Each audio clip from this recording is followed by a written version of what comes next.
উড়িয়ে কিছু একটা শুনলাম তো, এই বাড়িঘর নাকি তোমার নামে সব দলিল করে দিয়েছে। হ্যাঁ। অসুবিধে কি, খারাপ কি, ভালোই তো। আরে দূর, ভালো কিসের? এদিকে আমি মরি আমার জ্বালায়। আমি মনে করেছিলাম বাড়িঘর লিখে দেওয়ার কথা কলি বোধহয় আমার কাছে আর বিয়ে করার অনুমতি চাবি নেই, কিন্তু এদিকে তো ঘটনা দেখে উল্টো। তা এখন কি করছে? কি আর কবি, আমার সঙ্গে রাজ্যের অশান্তি করতেছে। এই দেখ, রাত্রিবেলা আমার সঙ্গে রাগ করে তোরাবের ঘরে গিয়ে শুলো। তা তুমি এখন কি করবে চাও? তুমি কই বুড়িয়াক বিয়ের অনুমতি দিবে? আরে তোর কি মাথা খারাপ হয়েছে? এই বয়সে যদি বিয়ে করে আর সত্যি সত্যি যদি ওই বউয়ের ঘরে সালপাল হয়, তাহলে কি মানুষের কাছে মুখ দেখাবার পারবি? এটা একটা মান সম্মানের বিষয় না, বল? কি করবে কও? ওই বুড়িয়ে যদি না বোঝে, তোমার একার বুঝে কোনো লাভ আছে? ভাই, তুই যেমন করি পারিস ওকে একটু বুঝা। এই বুড়ো বয়সে আমার এসব আর ভালো লাগে না রে। আচ্ছা দাদি, তুমি চিন্তা করো না, আমি চেষ্টা করতেছি। আমি তুরাবের সাথে কথা কয়ে দেখি। দাদি, হ্যাঁ, আমি নয় তোমার বিষয়টা দেখবো, কিন্তু আমার বিষয়টা তুমি দেখবে। তোকে তো আমি বলিছি, তোর আর সম্পার বিয়ে না দেয়া পর্যন্ত আমি মরবো না সিরাজউদ্দৌলা। দাদি, একমাত্র তুমি আমার সিরাজউদ্দৌলা নামটা টিকায় রাখি চাও। হ্যাঁ, সিরাজউদ্দৌলার মতো কাম করতে না পারলি আমি কিন্তু তোকে ভোদর করে ডাক পকায় দিলাম। আমি কইলাম তো করিয়ে দেবো না। দেখ পনে,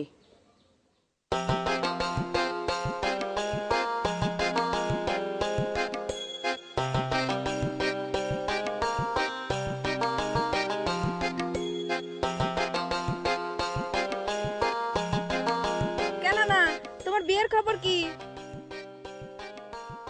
বিয়ে তো এতদিন হয়ে যায় তোরে নাতনি, কি কব, বুড়ি যে অনুমতি দিচ্ছে না।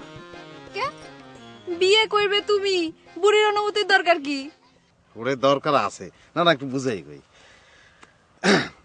ওই প্রথম পক্ষের স্ত্রীর অনুমতি ছাড়া দ্বিতীয় পক্ষ গ্রহণ করা যাবে না, এটা আইনে আছে। এখন নানা যদি দ্বিতীয় পক্ষের স্ত্রী গ্রহণ করে, তাহলে পরে নানি যদি পুলিশ টুলিশ করে, থানা পুলিশ করে, তাহলে নানা তো ফাঁসিতে পারবে। ও বাবা, তোর আব্বাই দেখি ভালোই আইন কানুন শিখিস। ওরে জানতাম না তো, এই নানার বিষয়ে দৌড়াদৌড়ি করতে করতে এখন অনেক কিছু শিখে গেছি। না না না, হ্যাঁ, চিন্তা করে দেখ, বুড়ির কথা মতো বাড়িটা তার নামে দলিল করে লিখে দিলাম, এখন চোখ উল্টাচ্ছে। আচ্ছা তুই ক, আমার বংশ রক্ষা করা লাগবি না? আইসা নানা, তোমার এই বুইরে বয়সে বংশ রক্ষার কথা মনে আসলো কে?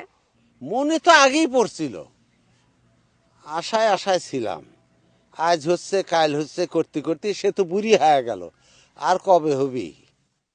তোরা ছোট মানুষ, তোদের কাছে তো সব কথা ভাঙ্গে কওয়া যায় না।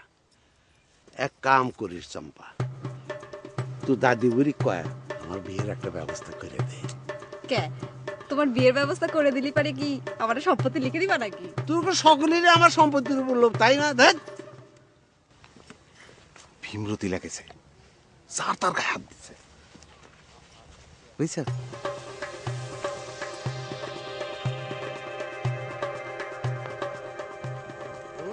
এটা তোমার কি সুন্দর নানা কই ডাকলো না?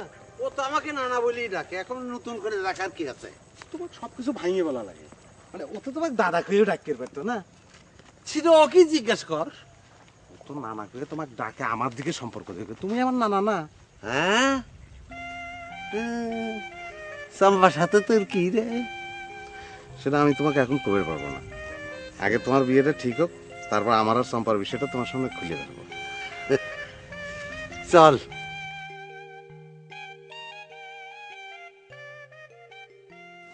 সারাদিন পাড়ায় পাড়ায় নাইছে নাইছে ঘুরে বেড়াস, এত বড় মেয়ে, কোনো কাম কাজ নাই?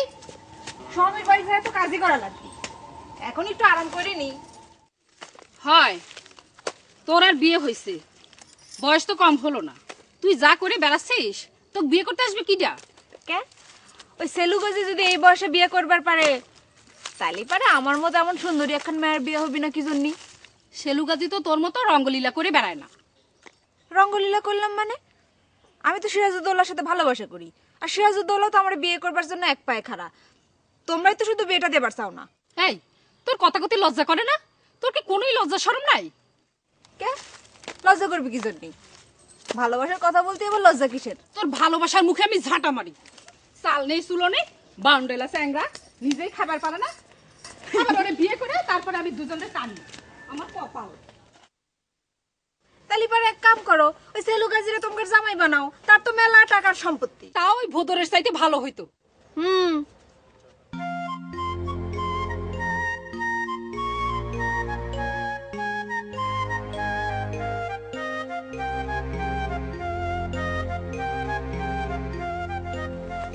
আলাইকুম গাজীর বেটা, কেমন আছেন?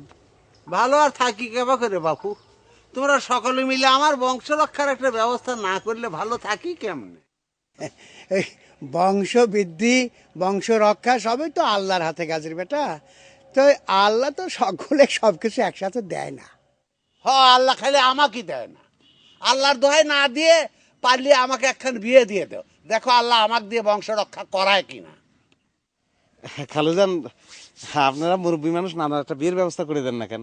নানা বুড়ো বয়সে যখন এত শখ করেছে, কি নানা? হয় বাপু, তোরা ঠিক কথাই কইছে। দরকার হয় পাত্রীর নামে 2 বিঘা জমি লিখে দেব, তাও তোমরা আমার এই উপকারটুকু করো। খালু, জমি জমা কোনো ব্যাপার না, নানির অনুমতি নেওয়ার জন্য তাক নানা বাড়ি ঘর দর সব লিখে দিছে। এখন ছোট নানির জন্য না হয় মাঠের 2-4-10 বিঘা লিখে দেবে, কি কর না? এত বাড়তি কথা কইস কেন? যা কর আমি তো বাবাজি কইছি, খালি বেশি কথা কয়। ঠিক আছে, দেখি তেমন যদি কারো খোঁজ পাওয়া যায়। না না, জিরাম সেরাম যে কেউ না, বাচ্চা কাচ্চার মা হলে কিন্তু চলবে না, শেষে সম্পত্তি নিয়ে ভেজাল করবি, ঠিক কইছি না নানা? ঠিক ঠিক, অবশ্যই ঠিক আছে, দেখি। ঠিক ঠিক কইছো, কইছি না? ঠিক। চল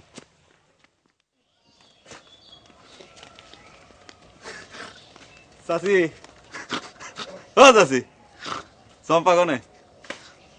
সম্পাক দিয়ে কি দরকার? যা কর আমাক কও। চম্পা কি দরকার সে কথা কি আপনার কওয়া যায়? তোমাক কতবার কইছি সম্পার কাছে কোনো দরকার নাই তোমার। তুমি আমার মেয়েটার মাথা নষ্ট করো না তো, যাও। জামাইয়ের সাথে কেউ এরকম ব্যবহার করে? আজ না হোক 2 দিন বাদে তো আমি আপনার জামাই হব, তাই না? কি তোমার মতো অকর্মার সাথে মেয়ে বিয়ে দিব আমি? মইরে গেলেও তো না। বাইরাও, তুমি আমার বাড়ি থেকে বাইরাও, না হলে ঝাঁটা মাইরে বের করে দেব। সিরাজউদ্দৌলা, এদিকে আসো, দেখি কিটা তোমার ঝাঁটা পিটা করে। না থাক, শাশুড়ি যান খেয়ে গেছে, এখন না, পরে এসে মেলাক্ষণ থেকে যাবো না। তাহলে পরে চলো, আমি তোমার সাথে বাইরে যাব। কি যেন কবে আইছিলে? চলো। চেতনা তো খারাপ, কামটা সারিয়ে ফেলান না।